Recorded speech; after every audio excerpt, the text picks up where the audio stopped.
1982 നോക്കിയ mobile മുതൽ iPhone 16 Pro Max വരെ എത്തി നിൽക്കുന്ന ഡിജിറ്റൽ യുഗത്തിലാണ് നാം ജീവിക്കുന്നത്. ഫേസ്ബുക്ക്, വാട്സ്ആപ്പ്, ട്വിറ്റർ ഇതെല്ലാം നമ്മുടെ ജീവിതത്തിന്റെ ഭാഗമായി തീർന്നിരിക്കുന്നു. ലോകത്തിന്റെ ഓരോ ചലനങ്ങളും ഇവിടെ ചർച്ചയാകുന്നു, വാർത്തയാകുന്നു. നമ്മുടെ കുഞ്ഞുങ്ങൾ ഉറക്കമുണർന്ന് എഴുന്നേൽക്കുന്നത് തന്നെ hello guys, welcome to my YouTube channel എന്ന പദപ്രയോഗം കേട്ടുകൊണ്ടാണ്. അത്രമാത്രം സോഷ്യൽ മീഡിയ നമ്മെ ഇൻഫ്ലുവൻസ് ചെയ്തിരിക്കുന്നു. ഇങ്ങനൊരു വിഷയം തിരഞ്ഞെടുത്ത ഉസ്മയുടെ സംഘാടകർക്ക് ആദ്യം തന്നെ നന്ദിയുടെ ഒരു വാക്ക്. സ്ക്രീൻ ടൈം കുട്ടികളുടെയും യുവജനങ്ങളുടെയും വിദ്യാഭ്യാസത്തെയും ക്ഷേമത്തെയും എങ്ങനെ ബാധിക്കുന്നു എന്ന UK parliament house of common committee 2023-24 report വെളിപ്പെടുത്തുന്നത് സ്ക്രീൻ ടൈം കൂടുതലുള്ള കുട്ടികളിൽ മാനസിക രോഗ സാധ്യതകൾ കൂടുതലായി കാണപ്പെടുന്നുവെന്ന ഞെട്ടിക്കുന്ന വെളിപ്പെടുത്തൽ. British board of film classification നടത്തിയ പഠനത്തിൽ 7 വയസ്സാകുന്ന കുട്ടികൾ ഇന്ന് പോർണോഗ്രഫി കാണുന്നു എന്നുള്ള വെളിപ്പെടുത്തലാണ്. സാമൂഹ്യ മാധ്യമങ്ങളിലെ മറ്റു വ്യക്തികളുടെ ബോഡി ഇമേജസുമായി താരതമ്യം ചെയ്യുന്നതിലൂടെ നമ്മുടെ കുട്ടികൾക്ക് സ്വന്തം ശരീരത്തോട് താല്പര്യക്കുറവും ഈറ്റിംഗ് ഡിസോർഡർ പോലെയുള്ള മാനസിക രോഗങ്ങൾക്കും നമ്മുടെ മക്കൾ അടിപ്പെടുന്നു. വയലന്റ് നേച്ചറുള്ള വീഡിയോ ഗെയിംസ് കൂടെ കാണുന്ന കുട്ടികളിൽ അവർ അറിയാതെ തന്നെ പലതരത്തിലുള്ള സ്വഭാവ വൈകല്യങ്ങളും ഹൈപ്പർ ആക്ടിവിറ്റി പോലെയുള്ള ഡിസോർഡേഴ്സും വളരെ ധാരാളമായി കാണപ്പെടുന്നു. ഇന്ന് നാം വളരെയധികമായി കേട്ടുവരുന്ന ഒരു പദമാണ് വെർച്വൽ ഓട്ടിസം. എന്താണ് വെർച്വൽ ഓട്ടിസം? അതിനെ വിദഗ്ധർ വിശേഷിപ്പിക്കുന്നത് നോ പാരന്റ് ഇന്ററാക്ഷൻ സിൻഡ്രോം എന്നാണ്.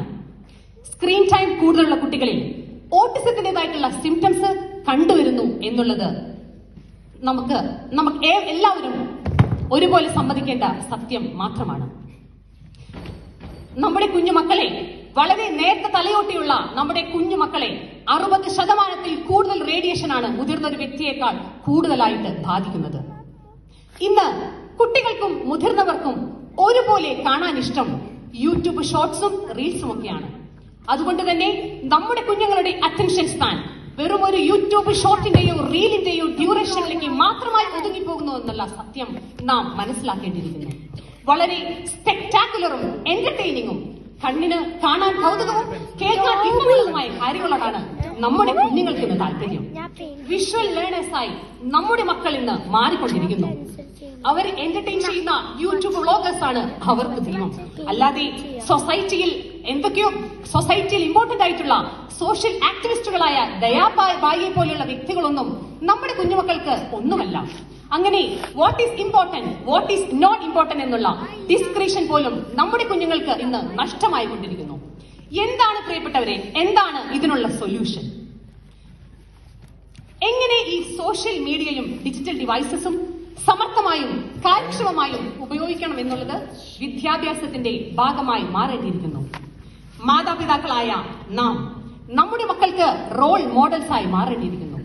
നാം എത്രമാത്രം മൊബൈൽ ഫോൺ ഉപയോഗിക്കുന്നു എന്നുള്ളത് വളരെ നിർണായകമായ കാര്യമാണ്. ടിവിയും മൊബൈലും ഒക്കെ ഓണാക്കി വെച്ച് അതിന്റെ മുൻപിലിരുന്ന് ഭക്ഷണം കഴിക്കാതെ നമ്മളുടെ മക്കളോടൊപ്പം കളിച്ചും ചിരിച്ചും അവരുടെ വിശേഷങ്ങൾ കേൾക്കാനുമുള്ള വേദികളായി നമ്മുടെ വീടുകളിലെ തീൻമേശകൾ സജീവമായി മാറട്ടെ. മക്കൾക്ക് സ്വന്തമായി തീരുമാനങ്ങൾ എടുക്കുവാൻ കഴിവും പ്രാപ്തിയുമുണ്ടെന്ന് ഉറപ്പാകുന്ന സമയത്ത് മാത്രം അവർക്ക് സ്വന്തമായി മൊബൈൽ വാങ്ങിക്കൊടുക്കുവാൻ മാതാപിതാക്കളായ നാം ശ്രമിക്കേണ്ടതാണ്.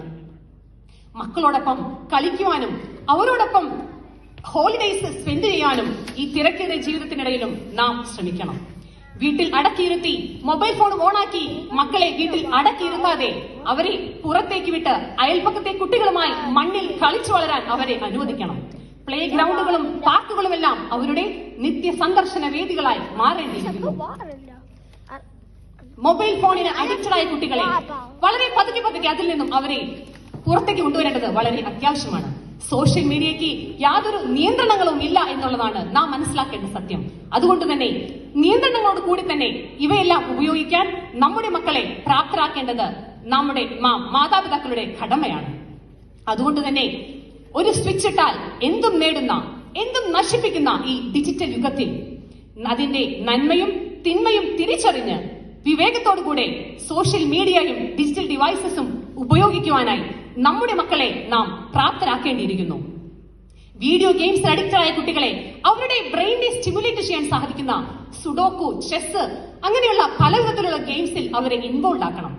പുറം ലോകത്ത് ജീവിക്കുന്ന നമുക്കൊക്കെ ലഭ്യമാകുന്ന സാഹചര്യങ്ങൾ ഉപയോഗപ്പെടുത്തിക്കൊണ്ട് ഉസ്മയും LMCയും ഒക്കെ സംഘടിപ്പിക്കുന്ന കായിക മത്സരങ്ങളിലും അതുപോലെയുള്ള മറ്റു പ്രോഗ്രാംസിലും നമ്മുടെ മക്കളോടൊപ്പം നാമും ആക്റ്റീവായി പങ്കെടുത്തുകൊണ്ട് സോഷ്യലി ഇന്ററാക്റ്റീവായി സോഷ്യലി ആക്റ്റീവാക്കി നമ്മുടെ മക്കളെ വളർത്താൻ നമുക്ക് സാധിച്ചാൽ നാം അവിടെ വിജയിച്ചു എന്നുള്ളതാണ്.